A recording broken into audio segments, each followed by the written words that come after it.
Hello বন্ধুরা, আমাদের SDTV চ্যানেলে আপনাদের স্বাগতম। আমি দীপিকা চলে এসেছি আপনাদের জন্য গীতা এলএলবি সিরিয়ালের আপডেট নিয়ে। ঠাম্মি সকালে উঠেই যখন তৈরি হয়ে কোর্টে যাবে, ভজন পথ আটকায়। বলে, কোথায় যাচ্ছেন আপনি? এই বয়সে বেকার, আপনি কোর্টে গিয়ে কি করবেন বলুন তো? দেখো, আমি ওই অগ্নিজিৎ মুখার্জির জুনিয়রকে কৈফিয়ত দেবো না যে আমি কি করব, আমাকে যেতেই হবে। কেন? বুড়ো বয়সে আপনার ভীমরতি ধরেছে? মুখ সামলে কথা বলো মেজো বৌমা। কেন এরকম করে বলতে তুমি পারো না? আর দেখো, বুড়ো বয়সে আপনি যা কিছু করে বেড়াচ্ছেন, আমাদের মতো যদি সিটিজেনশিপ না থাকতো তাহলে কিন্তু কোনোভাবেই তোমরা আজকে থাকতে না। এই বৃদ্ধ আছে বলেই আজকে অনেক কাজ তোমাদের এগিয়ে যাচ্ছে। অনেক বৃদ্ধরাই দেশের অনেক কাজে উপকারে লাগছে, সেগুলো ভুলে গেলে কি চলবে? মা, আপনি কি বুড়ো বয়সে এরকম করে ভীমরতি ধরেছে নাকি? আপনি নিজের ছেলের বিরুদ্ধে দাঁড়িয়ে কি প্রমাণ করতে চাইছেন? এটাই যে আমার ছেলে অসৎ। সে একদিন আমাকে মা বলে ডাকবে এই ভরা ড্রয়িং রুমে। এমনকি তাকে বুঝতে হবে যে আইনটাকে সে মিথ্যে খেলায় নিয়েছে, সেটা কখনো খেলার জিনিস নয়। সত্যের পথে আইনটাকে পরিচালনা করার নামই কিন্তু একজন আইনজীবী। আপনি নিজেই নিজের গালে কিন্তু চড় খাবেন। যে কেসে আপনি নেমেছেন, অগ্নিজিৎ মুখার্জি আপনাকে জিততে দেবে না, সেটা নয় পরেই ভাবা যাবে। তুমি এসব কথা কেন বলছো? আর জানো তো ভজন, তুমি লোকটা কিন্তু মোটেও সুবিধের নয়। ওই অগ্নিজিতের কারণে তুমি এই বাড়ির জামাই হওয়ার স্বীকৃতি পেয়েছো। তবে ভুলে যেও না যে অগ্নিজিৎ টাকা ইনকাম করে আর তোমাকে দিয়ে সমস্ত অবৈধ কাজগুলো করায়, আর যে কাজগুলোর জন্য তুমি নানাভাবে মানুষ থেকে অমানুষ হয়ে গেছো। আর তোমার কাছে আমার নাতনি পড়লে সে কিন্তু ভালো থাকবে না, এটাও আমি জানি। মা, আপনি এরকম করে ভজনকে অপমান করতে পারেন না। তোমরা জানো না তাই, আমি সব কিছু জানি তো। আপনার ছেলে বারবার বলে গেছে আপনি বাড়ি থেকে বেরোতে পারবেন না। আপনি কেন যাচ্ছেন বলুন তো? ঘরের বিষয়টা বাইরে নিয়ে যাওয়াটা কি খুব জরুরি? কেন যাব না? আমি ওই অগ্নিজিৎ মুখার্জিকে শিক্ষা দেব। ওর সামনে দাঁড়িয়ে আছে এই ব্রজবালা মুখার্জি, গীতা গাঙ্গুলি, এমনকি গীতা গাঙ্গুলির বাবা। তাই তিনজনকে মুখোমুখি লড়াই করে আমিও দেখি যে ও কী করে যেতে। ওকে হারতে হবে এই মিথ্যে কেসে। কোনোভাবেও জিততে পারবে না। আমাকে গাড়ি বের করতে বলো, আমি বের হব। তাহলে তো গাড়ি বের করা যাবে না, পেট্রোলের অনেক দাম। আপনাকে এবার আমরা গাড়ি দেব না। কি তোমার এত বড় সাহস? তুমি আমাকে গাড়ি দেবে না বলে হুমকি দিচ্ছ? মেহেক, গীতাকে ফোন কর। মেহেক, তুমি ফোন করবে না, ফোনটা কর। গীতা, আমি বলছি ঠাম্মি, কি হয়েছে? আমাকে বাড়ি থেকে ওরা বেরোতে দিচ্ছে না, আমার 3 বৌমার পথ আটকে দিয়েছে। এমনকি ওই ভজন আমাকে নানা ধরনের কথা শোনাচ্ছে। আমি তো কোর্টে যেতে চাই, এখন আমি কি করব গীতা? কিচ্ছু বলার নেই, তুমি লাউড স্পিকারে দাও, আমি বলছি। এরপরে গীতা আইপিসি ধারাগুলো বলে আর জানায় যে একজন বৃদ্ধাকে ঘরে আটকে রাখা, এমনকি তার স্বাধীনতায় হস্তক্ষেপ করা, তাকে এরকম করে মানসিক অত্যাচার করা, এই সব কিছু আইন বিরোধী। এখনও যদি ঠাম্মিকে গাড়ি করে সসম্মানে কোর্টে পৌঁছে দেওয়ার ব্যবস্থা না করে, তাহলে গীতা পুলিশ সহ এফআইআর করে ঠাম্মিকে ওই বাড়ি থেকে উদ্ধার করবে। তখন কি অগ্নিজিৎ মুখার্জির পরিবারের সম্মান বাড়বে নাকি কমবে? তখনই সবাই অবাক হয়ে যায়, বলে এইসব কিছু কি বলছো কি তুমি? গীতা, তুই বুঝতে পারছিস কি করছিস? হ্যাঁ, এই ভজন মিত্তির একদম গলা নামিয়ে কথা বলবে। আমি জানি যে আমি ফাঁকা গুলি দেই না, আমি যা বলি সেটাই কিন্তু করি। তোমরা আমাকে খুব ভালো করে চেনো, তাই বলছি ঠাম্মির পথ আটকাবে না।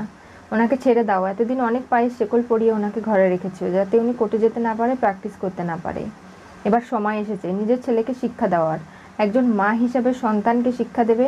একজন সন্তানকে বাবার যে ভূমিকা সেটা বোঝাবে। আর তার থেকেও বড় কথা, অগ্নিজিৎ মুখার্জি এই মিথ্যে কেসটায় লড়ছে, সেখানে তো গীতা এলএলবির মুখোমুখি ওনাকে হতেই হবে। এই বলে গীতা ফোন রেখে দেয়। কি ব্যাপার, আমাকে নিয়ে যাবে কি না বলো? এরপরে মেহেক গাড়ি করে পৌঁছে দেওয়ার ব্যবস্থা করে দেয়। আপনারা বুঝতে পারছেন তো, এই অগ্নিজিৎ মুখার্জির মা ব্রজবালা দেবী, সে মুখোমুখি দাঁড়িয়ে লড়াই করছে। এটা কিন্তু একটা চাপের বিষয় হয়ে যাচ্ছে। এই কেসটা কিন্তু এই কারণে হারলে উনি হারতেও পারে। গীতা চলে যায় সেই বিধানের সঙ্গে দেখা করতে। গিয়ে বিধানকে একটা কষে চড় মারে আর বলে, কি শুরু করেছিস তুই? এখানে একদম চোয়াল বন্ধ রাখ, কোনো কথা বলবি না। আপনি বুঝতে পারছেন না, আপনার বিপক্ষে অগ্নিজিৎ মুখার্জি রয়েছে। কোর্টে গিয়ে আমাকে কি বয়ান দিতে হবে আমি খুব ভালো করে জানি। এই কেসটা আমি উল্টে দেবো। কি বলছিস কি তুই? এতগুলো মার খেলি, তারপরেও তো শিক্ষা হলো না, তাই তো? অগ্নিজিৎ মুখার্জি আপনাকে জিততে দেবে না। ওর সামনে কে দাঁড়িয়ে আছে জানিস? এই গীতা এলএলবি। কোনোভাবেই আমাকে অগ্নিজিৎ মুখার্জি জিততে দেবে না, এটা তোর ভুল ধারণা। তোর মুখ থেকে আমি সত্যি কথা তো বের করেই ছাড়বো। তুই 4-4টে সম্পর্ক খারাপ করেছিস, আমার দিদির সঙ্গে আমার ভুল বোঝাবুঝি তৈরি করেছিস, আমার স্বামী স্বস্তিক মুখার্জিকে ধারালো অস্ত্র দিয়ে আঘাত করেছিস, এখন হাসপাতালে রয়েছে সে। আমার স্বামীর এই ক্ষতির পূরণ তোর কাছ থেকে আমি আদায় করেই ছাড়বো। একদিকে আমার ভাসুর ঠাকুরকে নিয়ে সম্পর্ক কলুষিত, কলঙ্কিত করেছিস তুই। এগুলো তো আমি কোনোভাবেই ছাড়বো না। তোকে কোর্টে গিয়ে এমন শায়েস্তা করব তুই ভাবতেও পারছিস না। এই বলে গীতার চড় মারছে আর বলছে যে উকিলদের গায়ে হাত তোলার কোনো নিয়ম নেই, কিন্তু আমি বাধ্য হয়ে সেটা করলাম, কারণ তোর মতো ক্রিমিনালকে এরকম করেই শাস্তি দিতে হয়। আমার যা জিজ্ঞাসাবাদ করার আমি করে নিয়েছি, আপনার যদি কিছু বলার থাকে আপনি বলুন। তখনই ব্রজবালা বলে, ও তার মানে এই ছোকরা যে আমার বড় নাতিকে নিয়ে তোকে ঘৃণ্য ঘৃণ্য কথাগুলো বলেছে, তাই তো? তোকে ফাঁসানোর জন্য এত কাজ করে গেছে, অথচ এই ছোকরাটা এতদিন পরে আমার মুখোমুখি হলো, আমাকে একটু তুলবে? সামনে এসে ঠাম্মিও একটা কষে চর বসায় আর বলে, এটা আমার বড় নাতিকে বদনাম করার জন্য। আরেকটা চর, এটা আমার নাত বৌমা যে গঙ্গার থেকে পবিত্র তাকে অপবিত্র করার চেষ্টা করার জন্য।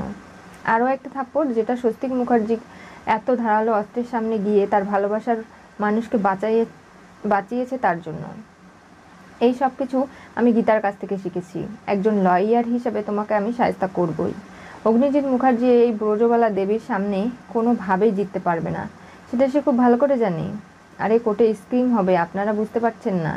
ওখানে যে কি হতে চলেছে আপনারা জানেন না। অগ্নিজিৎ মুখার্জি এবং বাকিরা যে কি করবে আপনারা সেটা বুঝতেও পারছেন না। তাই বলছি যে এই কেসটা নিয়ে বেশি বাড়াবাড়ি করবেন না। আমি একজন জেল খাটা আসামি, আমাকে কেউ কখনো ধরে রাখতে পারেনি। আমি আন্ডারওয়ার্ল্ডে চলে যাব ঠিকই, তবে হ্যাঁ, আপনাদের সঙ্গে আমার শত্রুতা বেড়ে গেল। এর ফলে আপনাদের কিন্তু আমি শান্তিতে থাকতে দেব না। আর এই বুড়ি আমার কি করবে? পুলিশ অফিসার কষে একটা চর বসায় আর বলে, বড়দেরকে সম্মান করতে হয়, বুড়ি নয়।